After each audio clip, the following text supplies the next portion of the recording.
Então, boa noite, a gente está gravando. Vamos começar então essa aula de hoje. A gente vai seguir aí em Efésios 3. Eu gostaria que você abrisse a sua Bíblia lá, por favor.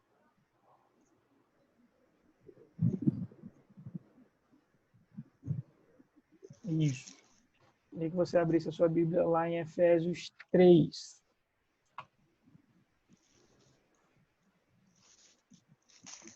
Enquanto isso, o povo está entrando.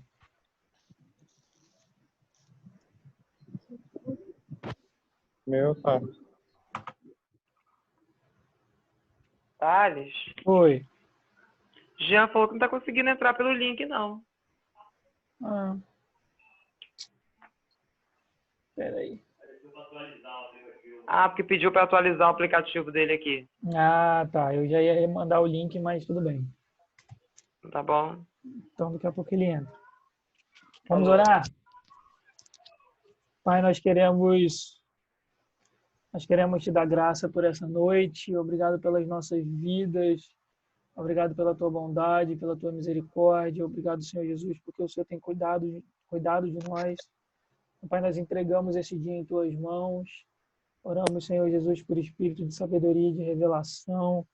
Que tudo que a gente for falar aqui hoje, Senhor Jesus, saia do campo da teoria e entre no campo da prática, que isso possa direcionar a nossa vida como cristãos, que isso possa direcionar a nossa ética como cidadãos no mundo e que possamos, Senhor Jesus, manifestar o Senhor onde quer que a gente vá.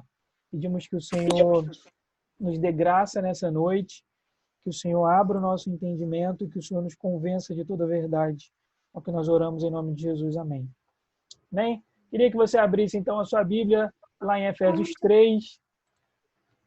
O pessoal está entrando. Efésios 3. Na semana passada a gente começou a ver aí Efésios 3.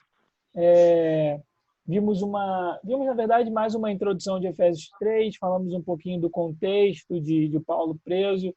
E aí agora a gente vai seguir um pouquinho mais em Efésios 3. Daqui a pouco eu vou espelhar aí o slide. Efésios 3, versículo 1. Por essa razão, eu, Paulo, sou prisioneiro de Cristo Jesus, por amor de vós, gentios.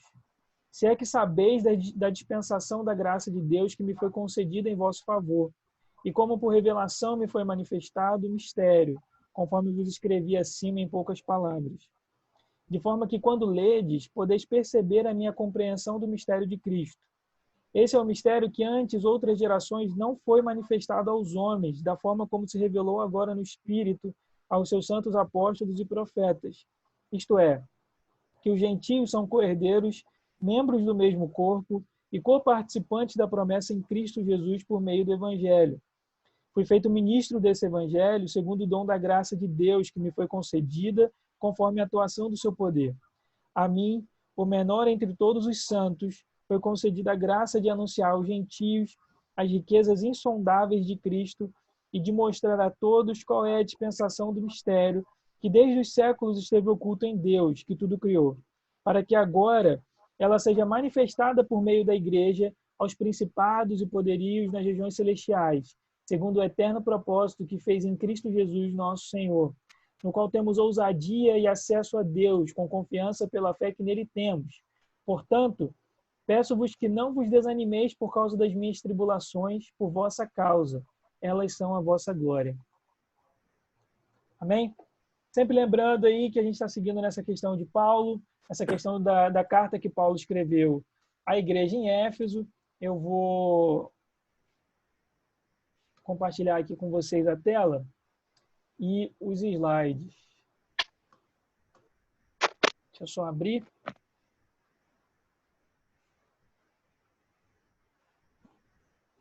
Agora.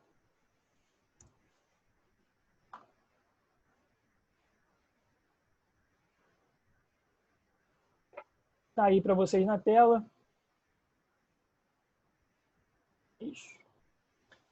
Esse resuminho aí que a gente viu na semana passada, Efésios 1, Paulo mostra que a igreja sempre foi o plano eterno de Deus para operar a salvação.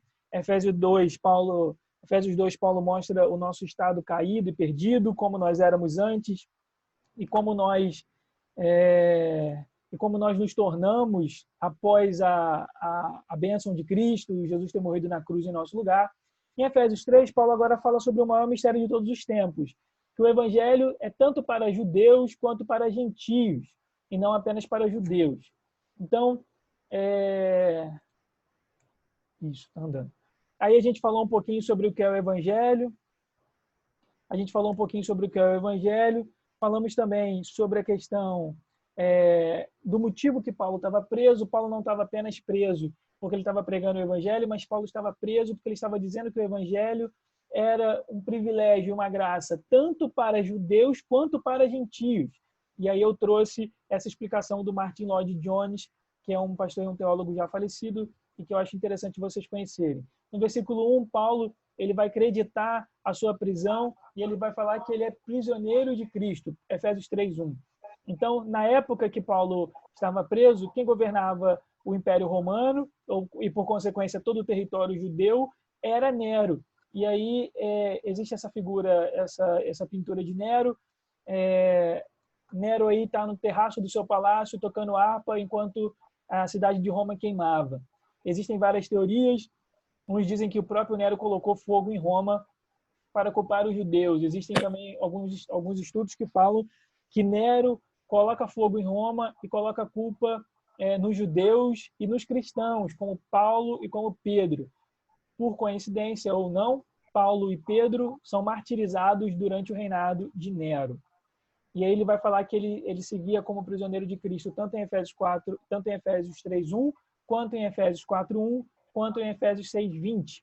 O que isso mostra? Isso mostra a maneira como Paulo ele enxergava a soberania de Deus. Paulo via a soberania de Deus sobre todas as circunstâncias, fosse em liberdade, fosse em prisão. Paulo sempre achava que Deus estava no controle de todas as coisas, ele nunca colocou a questão da prisão como culpa do Império Romano, como culpa do sistema político, ele sempre via a soberania de Deus. Teólogos ao longo da história que fizeram isso, e aí vocês podem anotar para pesquisar, foi Calvino. Calvino sempre falou bastante sobre a soberania de Deus, e um teólogo mais recente da Holanda, já falecido há muito tempo, mas mais recente que eu falo depois de Calvino, foi um teólogo chamado Abraham Kuyper, ou Abraham Kuyper. Ele era um teólogo, um pastor, que depois de um tempo ele abre mão do seu pastorado, porque ele entende que ele tinha um chamado para a área pública, ele falava sobre as esferas. Então ele abre mão, vai virar senador, deputado e senador da Holanda, e ele chega a ser primeiro-ministro holandês. Então você vê que a Holanda teve um primeiro-ministro que era um pastor e era um teólogo, mas quando ele entra para a vida pública, ele larga o sacerdócio, se dedica à vida pública e continua escrevendo teologia, continua produzindo material, mas dessa vez na esfera política. E é um cara que fala muito também sobre a soberania de Deus. Vocês podem anotar, o cara é bom. E aí a gente viu essa questão. Vou mudar aqui a minha tela. A gente viu essa questão, então Paulo recebeu essa missão específica ao receber essa revelação. Então Paulo, quando ele recebe a revelação de que o evangelho é tanto para gentios como para judeus, ele recebe essa missão de falar sobre essa verdade, e por causa da sua pregação, Paulo foi perseguido. E aí eu queria que você abrisse a sua Bíblia agora lá no versículo 5, Efésios 3:5. Diz o seguinte: esse é o mistério que em outras gerações não foi manifestado aos homens, de forma como se revelou agora no Espírito aos seus santos apóstolos e profetas. De início, a gente precisa falar e perceber mais uma coisa. Em Efésios 2, versículo 20, Paulo vai dizer o seguinte: edificados sobre o fundamento dos apóstolos e dos profetas. E ele repete apóstolos e profetas agora no versículo 5 de Efésios 3. Isso mostra como que Paulo ele tinha uma preocupação com fundamentos. Talvez por ele ser um erudito, talvez por ele ser um cara muito fundamentado em doutrina. Ele era um cara muito zeloso com a palavra de Deus, ainda que ele entendesse de maneira errada, né? Ele perseguiu os cristãos. Agora, Paulo ele repete isso 2 vezes em pouco tempo. Fundamento sobre os apóstolos e os profetas. A Raquel explicou isso no culto de quarta-feira lá na igreja. O que é esse fundamento de apóstolos ou de profetas e apóstolos? Os profetas, eles foram as pessoas que basicamente levaram aos textos do Antigo Testamento. Aí você vira e fala assim: tem os profetas maiores e tem os menores, temos Isaías, temos Jeremias, temos os menores como Abacuque, como Miqueias, E aí você vira e fala, e são profetas menores, não menores em importância. Sempre falo isso, mas menores em conteúdo escrito. Então, Isaías escreveu muito mais do que Obadias escreveu. Não é de importância, não é de hierarquia, isso não existe. Aí você pega, por exemplo, para ver o Pentateuco, né? Os 5 primeiros livros da Bíblia, Gênesis, Êxodo, Levítico, Números e Deuteronômio. Quem foi escrever o Pentateuco?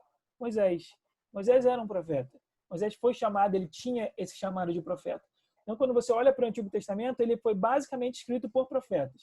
Então, quando fala que nós estamos fundamentados sobre o fundamento dos profetas, Paulo está fazendo uma referência ao Antigo Testamento. E agora aqui, ainda que no período que Paulo escreveu, o Novo Testamento ainda não tivesse pronto, ou seja, fechadinho, tudo escrito, Paulo já tinha consciência de que quem estava lançando as bases doutrinárias da igreja eram os apóstolos. Era Pedro, era Tiago, era João, ele mesmo, eram esses apóstolos que estavam lançando a doutrina e o fundamento da igreja. Então ele vai falar que nós somos chamados e somos fundamentados tanto no Antigo Testamento quanto naquele momento que ele estava vivendo, que era o momento e o período dos apóstolos e a era da igreja. E aí, em Efésios 3:5, ele vai falar: esse é um mistério que em outras gerações não foi manifestado aos homens, da forma como se revelou agora no Espírito, aos seus santos, apóstolos e profetas. De início, o que nós temos que ter em mente é esse conceito de mistério. Se você já foi a algum culto dessas igrejas pentecostais, durante o momento da profecia, geralmente alguém fala, mistério, alguma coisa nesse sentido. Só que o mistério que existe na Bíblia, minha gente, não é essa ideia de mistério que nós temos hoje. Então, olha o que está escrito aí na tela de vocês no slide.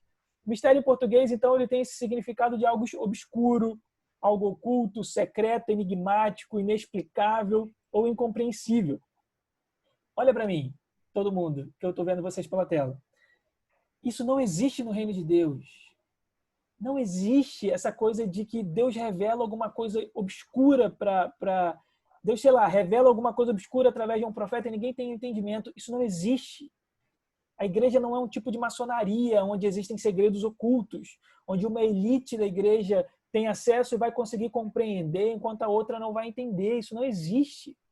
Mistério aqui, no grego, e agora sim vocês podem voltar a olhar para o texto, significa que é uma verdade que esteve oculta ao conhecimento antes ou ao entendimento dos homens, mas que agora foi desvendada. Então, era uma coisa que antes não era de conhecimento de todos, mas agora Deus resolveu revelar. E aqui é o que a gente fala. O entendimento do povo de Deus, por exemplo, no Êxodo, não é o mesmo entendimento que nós temos do Senhor hoje. Porque naquela época Jesus ainda não tinha vindo à Terra. Jesus ainda não havia sido revelado ao mundo. Naquela época o Espírito Santo ainda não havia sido revelado à Terra como nós conhecemos hoje. Naquela época o Espírito Santo ainda não habitava dentro de cada novo nascido, dentro de cada cristão como ele habita hoje. Naquela época nós ainda não tínhamos recebido os dons, porque a Bíblia vai falar que os dons são dados à igreja quando Jesus ressuscita e ascende ao Pai. Então, o conhecimento que nós temos de Deus hoje é muito maior e muito diferente do que era anteriormente. Isso é um mistério. É uma verdade que antes não havia sido dado a entender pelo povo e que hoje foi desvendado. Esse é o mistério. Agora, qual é esse mistério? Versículo 6. Eu vou voltar no versículo 5, mas vai para o versículo 6. Isto é, que os gentios são co-herdeiros, membros do mesmo corpo e coparticipantes da promessa em Cristo Jesus por meio do Evangelho. Esse é o mistério. Essa era a verdade que estava oculta. Que gentios também eram co-herdeiros com Cristo. Que gentios também eram membros do mesmo corpo. Que gentios também eram coparticipantes da promessa em Cristo por meio do Evangelho. Por que isso? Porque antes, no Antigo Testamento, Deus resolveu se relacionar com o povo e se revelar ao povo através de alianças. E aqui, vamos com calma. Eu coloquei aí 3 alianças para vocês, que é uma maneira que Deus usou para se relacionar e basicamente para se revelar. nós entendemos muito de quem Deus é através dessas 3 alianças. Existe a aliança com Abraão, que está lá em Gênesis 15. Há 2 aulas atrás, a gente olhou esse texto de Gênesis 15. Então, eu não vou repetir aqui. Existe a aliança que Deus fez com Moisés, a aliança mosaica. Ela está lá em Deuteronômio 6. E essa é uma aliança condicional.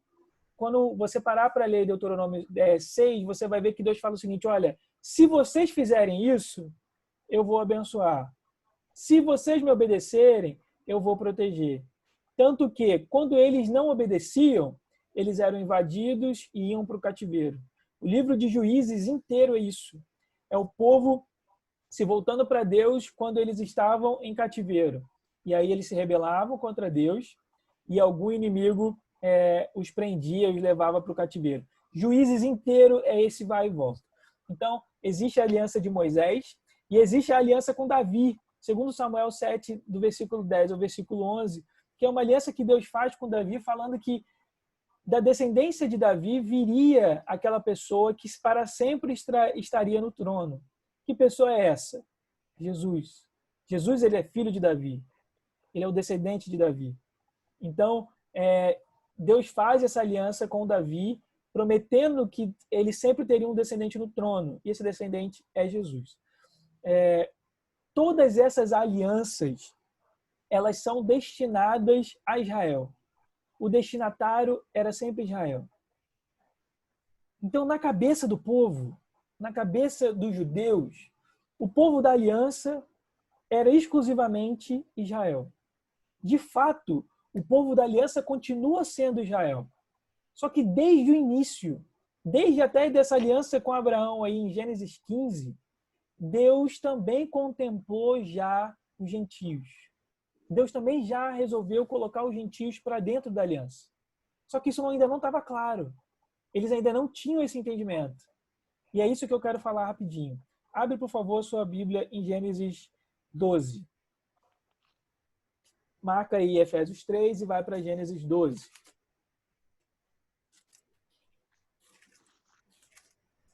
E aí não é Gênesis 12, 13. É Gênesis 12, do 1 ao 3.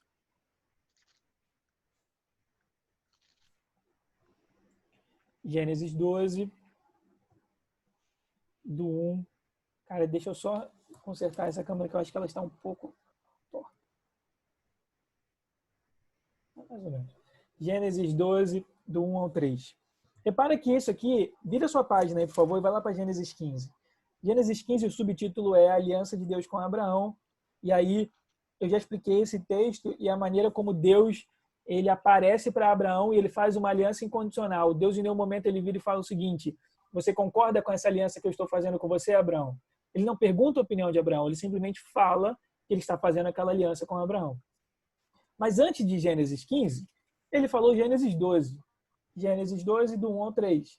E o Senhor disse a Abraão, aqui ainda Abraão, chamado de Abrão: sai da tua terra, do meio dos teus parentes e da casa de teu pai, para a terra que eu te mostrarei.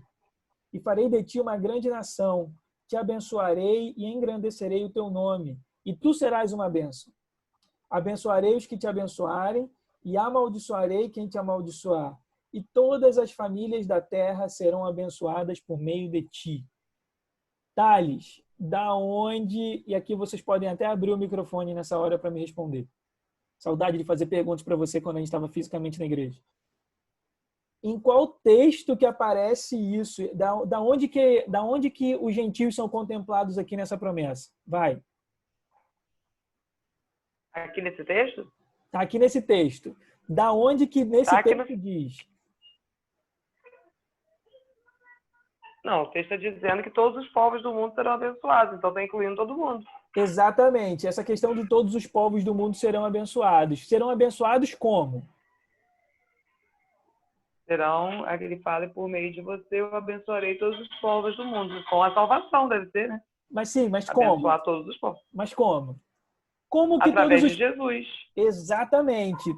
Como que todos os povos são abençoados por meio de Abraão? Porque Jesus ele é descendente de Abraão, ele é judeu. É por isso que Deus, em todo momento, ele nunca vai revogar a aliança que ele faz com Israel. Por quê? Porque Deus escolheu Israel para, a partir de Israel, trazer o Messias. Ele escolheu Israel como um povo particular e ele escolheu Israel para, a partir de Israel, vir Jesus e abençoar todos os povos. Só que, na época do povo, ou seja, na época em que isso foi escrito, na época do povo de Israel, na época do Antigo Testamento, isso não estava claro. Lembra como nós falamos na semana passada? Os gentios eram uma espécie de abominação para os judeus. Eles não comiam juntos, eles não faziam negócios, eles não casavam. Então isso era uma ideia absurda. Só que com o tempo, isso foi desvendado, principalmente através de Paulo e através dos eventos de Atos 11 e Atos 12, que nós vamos falar mais para frente. Então, através da pregação de Paulo e através dos eventos de Atos 11 e Atos 12, essa verdade ela é revelada. Abre a sua Bíblia lá em Gálatas 3. E agora já é Paulo falando para a igreja na Galácia. Gálatas 3, Paulo faz referência a esse texto de Gênesis 12.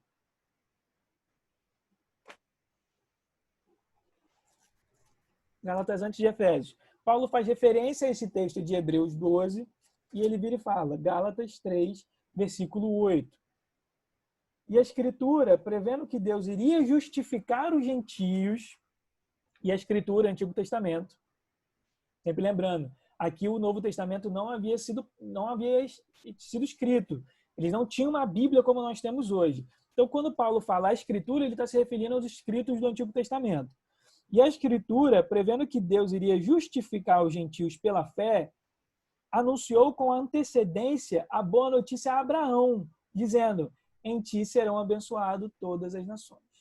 Então, o texto que para muitas pessoas e muitos judeus era um texto obscuro, Paulo, então, ele explica em Gálatas 3:8, olha, aquilo que Deus falou lá atrás, ele estava querendo falar isso aqui, através do descendente de Abraão, através de Jesus, todas as pessoas e todos os povos serão salvos. Então, Gálatas 3:8 explica essa situação. Abre a sua Bíblia, por favor, em Atos 10. Eu não sei se é Atos 10 ou Atos 11 agora. Vou olhar aqui agora para ver.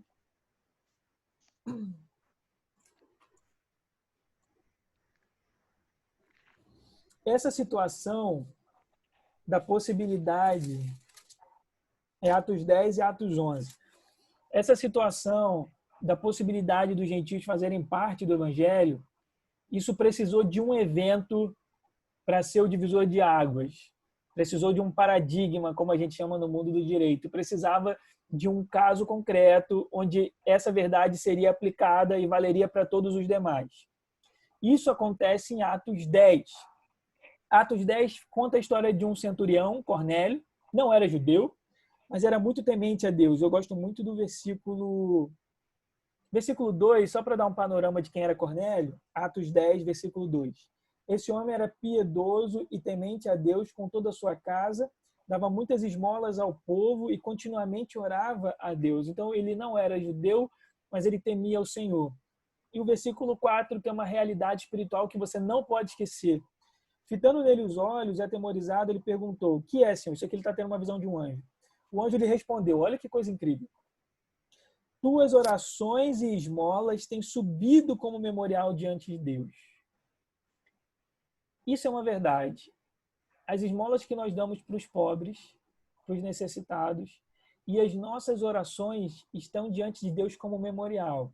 Significa que diante de Deus, a esmola que você deu há 5 anos atrás é como se você tivesse acabado de dar. Significa que a oração que você fez há 10 anos atrás está diante de Deus agora, é como se você tivesse acabado de falar essa oração. É isso que significa quando fala que tem subido como memorial diante de Deus. Elas estão diante de Deus, aonde não existe nem passado, nem presente, nem futuro.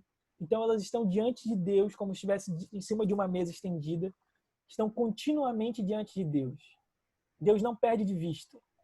Então quando Deus olha a nossa oração, quando Deus olha a nossa esmola, Ele lembra constantemente de mim e de você. E isso é muito bonito. Porque quando a gente para pensar que perdão significa esquecimento, significa retirar de vista, a palavra perdoar no Novo Testamento, em alguns lugares ela é usada uma palavra que significa retirar da vista. Então, quando Deus perdoa o meu pecado, ele retira da sua vista aquele mal que eu fiz. Por quê? Porque se ele não retirasse diante da sua vista, ele lembraria para sempre do meu pecado. Em compensação, diante da sua graça e da sua misericórdia, ele retira da sua presença, da sua vista, o meu pecado, mas ele mantém diante da sua vista as minhas esmolas e as minhas orações. Esse é o nosso Deus. É aquele que faz questão de esquecer das coisas que nos afastariam e faz questão de sempre lembrar das coisas que nos aproximam. Deus é assim. E glória a Deus por isso. Então, Cornélio, ele era um centurião, ele não era judeu, mas ele era temente a Deus. Então, ele tem uma visão, e depois Pedro tem uma visão muito parecida, e o anjo aparece e Deus fala para Pedro para ele ir lá e orar para o Cornélio. E aí, em Atos 10, versículo 11, ele vira e fala assim, isso é Pedro, ele viu o céu aberto e um objeto descendo como se fosse um grande lençol baixado pelas 4 pontas sobre a terra. Nele havia todo tipo de quadrúpede, animais que rastejam pela terra e aves do céu. E uma voz lhes disse, levanta-te, Pedro, mata e come. E aqui nós estamos falando de animais que são cerimonialmente impuros para os judeus, como porco, esse tipo de coisa, ruminantes. Versículo 14, mas Pedro respondeu, de modo nenhum, Senhor, porque nunca comi algo profano ou impuro. Ele guardava a lei dos alimentos. Até hoje muitos judeus fazem isso, que são chamados de alimentos kosher. Pela segunda vez lhe falou a voz, não chames de profano que Deus purificou. Isso aconteceu 3 vezes e logo o objeto foi recolhido ao céu. Então Pedro, perplexo, refletia sobre o que seria a visão que tivera. Os homens enviados por Cornélio, tendo perguntado pela casa de Simão, pararam à porta. E chamando, perguntaram se ali estava hospedado Simão, também chamado Pedro.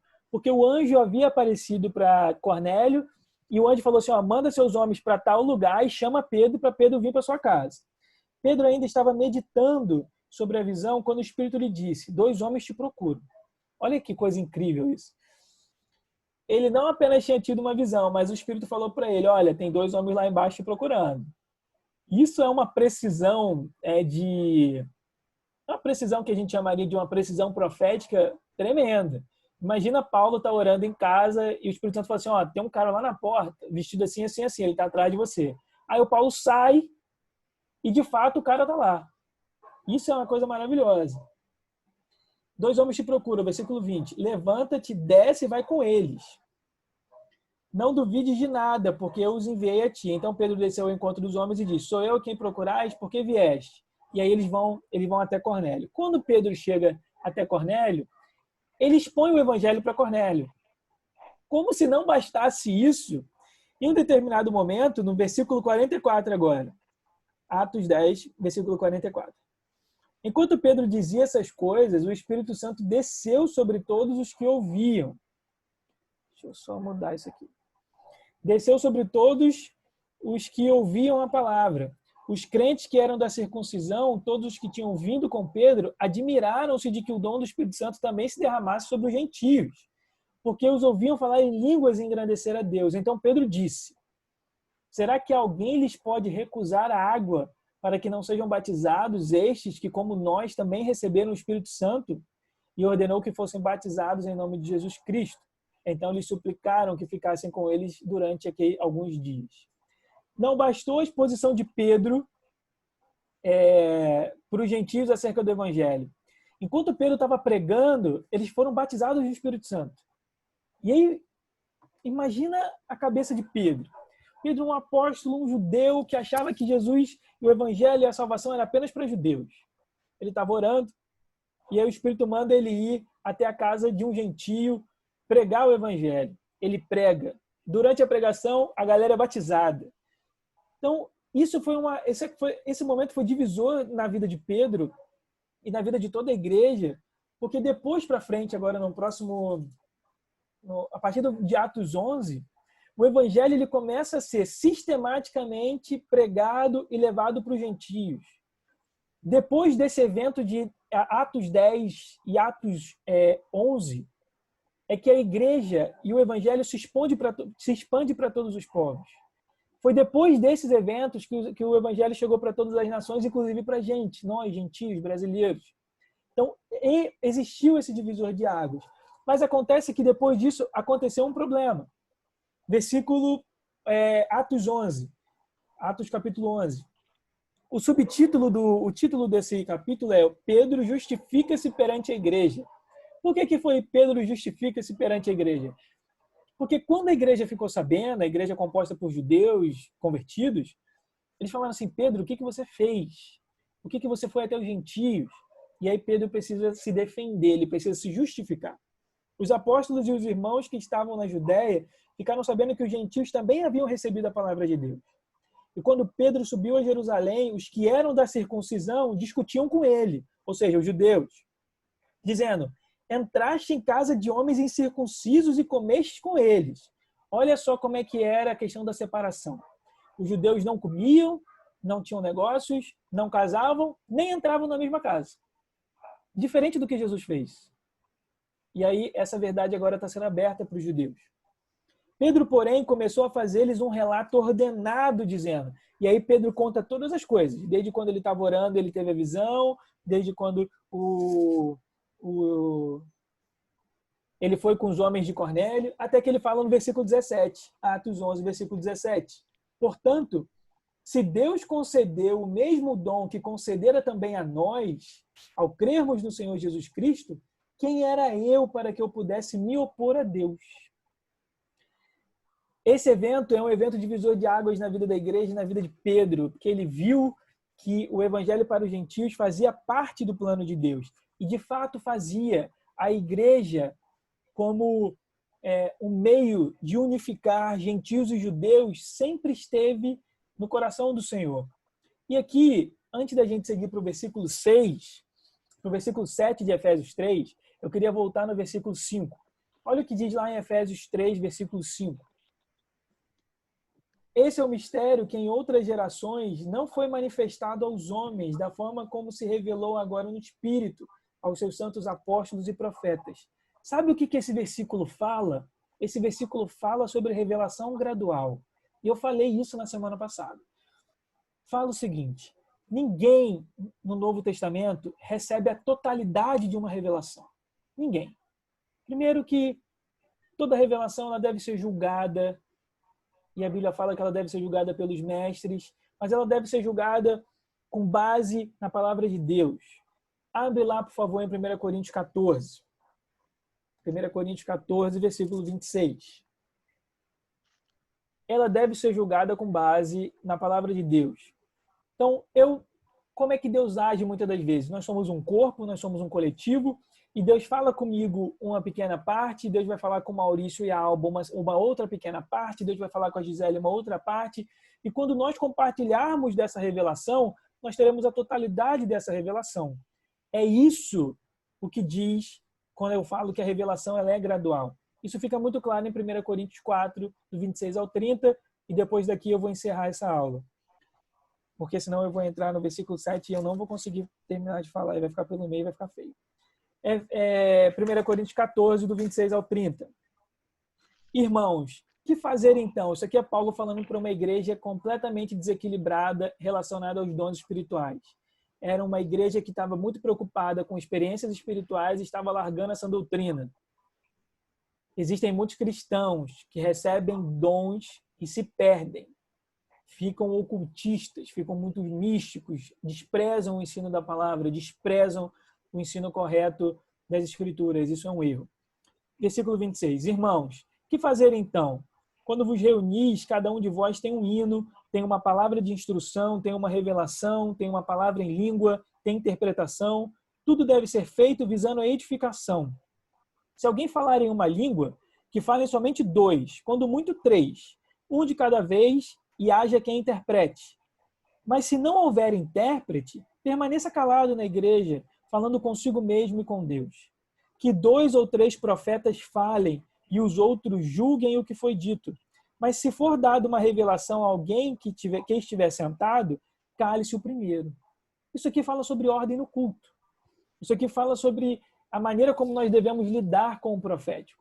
Existe um podcast muito bom, mais um podcast que eu vou indicar para vocês, sobre o dom de profecia. Está lá no Bibutalk, é o Ângelo Basio e um pastor da Assembleia de Deus, onde eles explicam melhor essa questão do exercício do dom profético. Mas o interessante aqui é o seguinte, versículo 29. Quando dois ou três profetas falem e os outros julguem o que foi dito. Se você tem uma palavra profética e você fala, e se alguém julgar o que você disse, isso te magoar, significa que você não está pronto para profetizar. Porque você está cheio de ego. Quando nós falamos, quando tem uma profecia e nós julgamos a profecia, nós não estamos julgando quem está falando a profecia, mas nós estamos julgando o conteúdo. E julgar nada mais é do que analisar. A gente está falando, poxa, a Gisele teve uma palavra profética. O que a Gisele falou bate na Bíblia? Tem base bíblica? Faz sentido ou não faz sentido? Se não fizer sentido, não tem problema. Não significa que a Gisele é uma pessoa ruim. Significa apenas que naquele momento ela não profetizou de maneira apurada, de maneira correta. E é por isso que é tão importante que a profecia se dê no âmbito da igreja. É o corpo que faz isso. E quando a profecia é julgada, quem cresce no dom, quem cresce como cristão, no exercício do profético, é a Gisele. Abre, por favor, a sua Bíblia lá em 1 Tessalonicenses. 1 Tessalonicenses. Versículo 5. 1 Tessalonicenses, capítulo 5, versículo 19.